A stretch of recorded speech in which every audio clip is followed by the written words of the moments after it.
ಕ್ರಿಸ್ತನನ್ನು ಪ್ರತಿಫಲಿಸುವಂತೆ ನಿಮ್ಮ ಆತ್ಮಗಳನ್ನು ವಾಕ್ಯದಲ್ಲಿ ಬಲಪಡಿಸುವ ಅನುದಿನದ ಧ್ಯಾನ. ಇಂದಿನ ಧ್ಯಾನದ ಶೀರ್ಷಿಕೆ, ವಧಿತನಾದ ಕುರಿಮರಿಯು ಯೋಗ್ಯನು ಎಂದು ವಿಮೋಚನೆಗೊಂಡವರು ಹಾಡುತ್ತಾರೆ.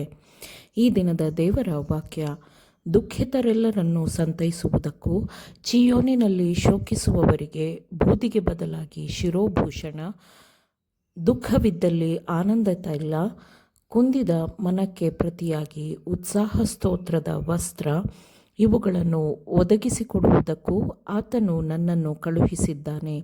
ಯೆಶಾಯ 61ನೇ ಅಧ್ಯಾಯ 3ನೇ ವಚನ. ಸೈತಾನನ ವಂಚನೆಯ ಬಲೆಗೆ ಒಪ್ಪಿಸಿಕೊಡಲು ದೃಢವಾಗಿ ತಿರಸ್ಕರಿಸಿದ ಜನರು ಮುಗ್ಧರಾಗಿದ್ದರೂ ಸೈತಾನನ ಸುಳ್ಳು ಅಪವಾದಗಳಿಗೆ ಬಲಿಯಾಗಿ ದುರ್ನಡತೆಯ ಪಟ್ಟವನ್ನು ಹೊತ್ತು ಸಮಾಧಿ ಸೇರಿದ ಲಕ್ಷಾಂತರ ಜನರಿದ್ದಾರೆ. ಆದರೆ ಈಗ ದೇವರು ತಾನೇ ನ್ಯಾಯಾಧಿಪತಿಯಾಗಿದ್ದಾನೆ. ಈಗ ಭೂಲೋಕದ ತೀರ್ಮಾನ ನಿರ್ಧಾರಗಳು ತಲೆಕೆಳಗಾಗಿವೆ. ಅವರು ಇನ್ನು ಮುಂದೆ ದುರ್ಬಲರಾಗಿರುವುದಿಲ್ಲ, ಪೀಡಿತರಾಗಿರುವುದಿಲ್ಲ, ಚದುರಿ ಹೋದವರೂ ತುಳಿತಕ್ಕೊಳಗಾದವರೂ ಆಗಿರುವುದಿಲ್ಲ. ಇನ್ನು ಮುಂದೆ ಅವರು ನಿರಂತರಕ್ಕೂ ಕರ್ತನಾದ ದೇವರೊಂದಿಗೆ ಇರಬೇಕು. ಭೂಮಿಯಲ್ಲಿನ ಅತ್ಯಂತ ಗೌರವಾನ್ವಿತರು ಧರಿಸಿರುವುದಕ್ಕಿಂತಲೂ ಶ್ರೀಮಂತ ನಿಲುವಂಗಿಯನ್ನು ಧರಿಸಿ ಅವರು ಸಿಂಹಾಸನದ ಮುಂದೆ ನಿಲ್ಲುತ್ತಾರೆ. ಲೋಕದ ರಾಜರುಗಳ ತಲೆಯ ಮೇಲೆ ಇರಿಸಲಾಗಿದ್ದ ಕಿರೀಟಗಳಿಗಿಂತಲೂ ಹೆಚ್ಚು ಮಹಿಮಪೂರ್ಣ ಕಿರೀಟಗಳನ್ನು ಅವರು ಹಾಕಿಕೊಂಡಿರುತ್ತಾರೆ. ನೋವು, ಸಂಕಟ, ನರಳಾಟದ ದಿನಗಳು ಶಾಶ್ವತವಾಗಿ ಕೊನೆಗೊಂಡಿರುತ್ತದೆ. ಮಹಿಮೆಯ ರಾಜನು ಎಲ್ಲರ ಮುಖಗಳಿಂದ ಕಣ್ಣೀರನ್ನು ಒರೆಸಿರುತ್ತಾನೆ. ದುಃಖದ ಪ್ರತಿಯೊಂದು ಕಾರಣವನ್ನು ದೇವರು ತೆಗೆದುಹಾಕಿರುತ್ತಾನೆ. ತಾಳೆಗರಿಗಳ ತೂಗಾಟದ ಮಧ್ಯೆ ಅವರು ಸ್ಪಷ್ಟವಾದ ಮಧುರವಾದ ಸ್ತುತಿ ಗೀತೆಯನ್ನು ಸಾಮರಸ್ಯದಿಂದ ಹಾಡುತ್ತಾರೆ.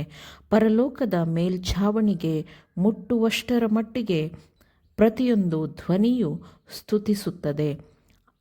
ಅವರು ಸಿಂಹಾಸನಾಸೀನನಾಗಿರುವ ನಮ್ಮ ದೇವರಿಗೂ ಯಜ್ಞದ ಕುರಿಯಾದಾತನಿಗೂ ನಮಗೆ ರಕ್ಷಣೆಯುಂಟಾದದ್ದಕ್ಕಾಗಿ ಸ್ತೋತ್ರ ಎಂದು ಮಹಾಶಬ್ದದಿಂದ ಕೂಗಿದರು ಎಂದು ವಾಕ್ಯವು ಹೇಳುತ್ತದೆ. ವಿಮೋಚನೆಯ ಅದ್ಭುತವಾದ ವಿಷಯವನ್ನು ನಾವು ಈ ಜೀವನದಲ್ಲಿ ಅರ್ಥ ಮಾಡಿಕೊಳ್ಳಲು ಪ್ರಾರಂಭಿಸಬಹುದು. ಆದರೆ ನಮ್ಮ ಮಾನಸಿಕ ಬಲಗಳನ್ನು ಶಕ್ತಿ ಮೀರಿ ಪರಿಗಣಿಸಿದಾಗಲೂ ವಿಮೋಚನೆಯ ಪೂರ್ಣ ಮಹತ್ವವನ್ನು ಗ್ರಹಿಸಲು ವಿಫಲರಾಗುತ್ತೇವೆ. ವಿಮೋಚನಾ ಪ್ರೀತಿಯ ಉದ್ದ, ಅಗಲ, ಆಳ, ಎತ್ತರ ಇವುಗಳನ್ನು ಸ್ವಲ್ಪವೇ ಮಾತ್ರ ಗ್ರಹಿಸಲಾಗಿದೆ. ವಿಮೋಚನೆ ಪಡೆದವರು ನೋಡುವಂತೆ ನೋಡಿದಾಗಲೂ, ಅವರು ತಿಳಿದುಕೊಂಡಂತೆ ತಿಳಿದುಕೊಂಡಾಗಲೂ ವಿಮೋಚನೆಯ ಯೋಜನೆಯನ್ನು ಸಂಪೂರ್ಣವಾಗಿ ಅರ್ಥ ಮಾಡಿಕೊಳ್ಳಲಾಗುವುದಿಲ್ಲ. ಆದರೆ ಕಾಲಕಾಲಗಳಿಂದಲೂ ಆಶ್ಚರ್ಯಪಡುವ ಮತ್ತು ಸಂತೋಷಿಸುವ ಮನಸ್ಸಿಗೆ ಹೊಸ ಹೊಸ ಸತ್ಯವು ನಿರಂತರವಾಗಿ ತೆರೆದುಕೊಳ್ಳುತ್ತದೆ. ಈ ಭೂಲೋಕದ ನೋವು, ಕಷ್ಟ, ಶೋಧನೆ ಮುಗಿದಾಗಲೂ ಮತ್ತು ಅದರ ಮೂಲವನ್ನು ತೆಗೆದುಬಿಟ್ಟಾಗಲೂ ರಕ್ಷಣೆಯ ಬೆಲೆಯನ್ನು ದೇವಜನರು ಬುದ್ಧಿವಂತರಾಗಿದ್ದರೂ ಸ್ಪಷ್ಟವಾಗಿ ಅರ್ಥ ಮಾಡಿಕೊಳ್ಳಲಾಗುವುದಿಲ್ಲ. ನಿತ್ಯತ್ವದ ಎಲ್ಲ ಸಮಯದಲ್ಲೂ ಕ್ರಿಸ್ತನ ಶಿಲುಬೆಯು ವಿಮೋಚನೆಗೊಂಡವರ ವಿಷಯವಾಗಿರುತ್ತದೆ, ಹಾಡಾಗಿರುತ್ತದೆ. ಮಹಿಮೆಗೊಂಡ ಕ್ರಿಸ್ತನಲ್ಲಿ ಅವರು ಶಿಲುಬೆಗೇರಿದ ಕ್ರಿಸ್ತನನ್ನು ನೋಡುತ್ತಾರೆ. ರಕ್ಷಿಸಲ್ಪಟ್ಟ ಜನಾಂಗದವರು ತಮ್ಮ ವಿಮೋಚಕನನ್ನು ನೋಡಿದಾಗ ಮತ್ತು ಅವನ ಮುಖದಲ್ಲಿ ಹೊಳೆಯುವ ತಂದೆಯ ನಿತ್ಯ ಮಹಿಮೆಯನ್ನು ಅವರು ನೋಡಿದಾಗ, ಅದು ಮಾತ್ರವಲ್ಲದೆ ನಿತ್ಯ ನಿತ್ಯಕ್ಕೂ ಇರುವ ಆತನ ಸಿಂಹಾಸನವನ್ನು ನೋಡಿದಾಗ ಮತ್ತು ಆತನ ರಾಜ್ಯಕ್ಕೆ ಅಂತ್ಯವಿಲ್ಲ ಎಂದು ಅವರು ತಿಳಿದುಕೊಂಡಾಗ, ವಧಿತನಾದ ಯೋಗ್ಯನಾದ ಕುರಿಯಾದಾತನು ಯಜ್ಞಾರ್ಪಿತನಾಗಿ ತನ್ನ ರಕ್ತದಿಂದ ಸಕಲ ಕುಲ, ಭಾಷೆ, ಪ್ರಜೆ, ಜನಾಂಗಗಳವರಿಂದ ಮನುಷ್ಯರನ್ನು ದೇವರಿಗಾಗಿ ಕೊಂಡನು ಎಂಬುದಾಗಿ ಅವರು ಹಾಡಿನ ಮೂಲಕ ಸ್ತುತಿಸುತ್ತಾರೆ.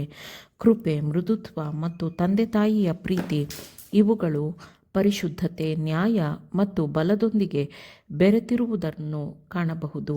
ನಾವು ಉನ್ನತವಾಗಿರುವ ಆತನ ಸಿಂಹಾಸನದ ಮಹಿಮೆಯನ್ನು ನೋಡುವಾಗ ನಾವು ಆತನ ಗುಣಸ್ವಭಾವವನ್ನು ಮತ್ತು ಅದರ ಮಹಿಮಪೂರ್ಣ ಕೃಪಾಪೂರ್ಣ ಪ್ರಕಟಣೆಯನ್ನು ನೋಡುತ್ತೇವೆ.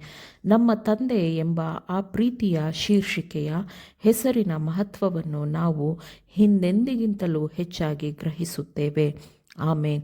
ದೇವರ ವಾಕ್ಯಗಳನ್ನು ಶ್ರದ್ಧೆಯಿಂದ ಆಲಿಸುವವರು ಮಾತ್ರವೇ ಆಗಿರದೆ ಪಾಲಿಸುವವರೂ ಆಗಬೇಕೆಂದು ನಿಮ್ಮನ್ನು ಉತ್ತೇಜಿಸುತ್ತೇನೆ.